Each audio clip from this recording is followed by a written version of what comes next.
มีประเทศที่เข้าร่วมได้แก่กัมพูชาพม่า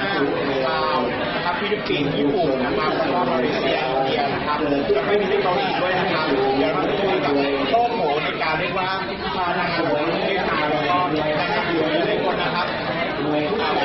คุณยุ้ยนี่เป็นผู้ฝึกฝนหลายๆคนนะครับเป็นนางงามแล้วก็เป็นนางแบบในปัจจุบันด้วยนะครับสัมภาษณ์นะครับว่าคุณยุ้ยรู้สึกไงกับงานวันนี้บ้างครับค่ะวันนี้นะคะก็รู้สึกดีใจมากเลยนะคะที่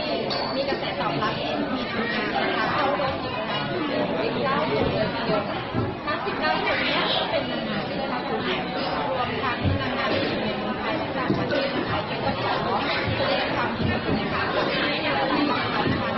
บริจาคช่อดอกไม้100 บาทหรือดอกไม้ติดกระปุกเมื่อวานนี้นะครับให้กับพระราชาวดีนะครับมาจัดการด้วยครับแล้วก็วันนี้นะครับรายได้ทั้งหมดของเวทีนะครับถือว่าเป็นนะครับบนเวทีทั้งหมดเรามอบให้กับพระบาทสมเด็จพระเจ้าอยู่หัวก่อนที่ช่วยเหลือเรื่อง HIV ในเมืองไทยนะครับเดี๋ยวท่านดูนะครับศึกษาร่วมกันกับนี้เลยครับ100 บาทที่ร่วมกันช่วยเหลือในงานก็ได้นำเด็กนักศึกษามาในงาน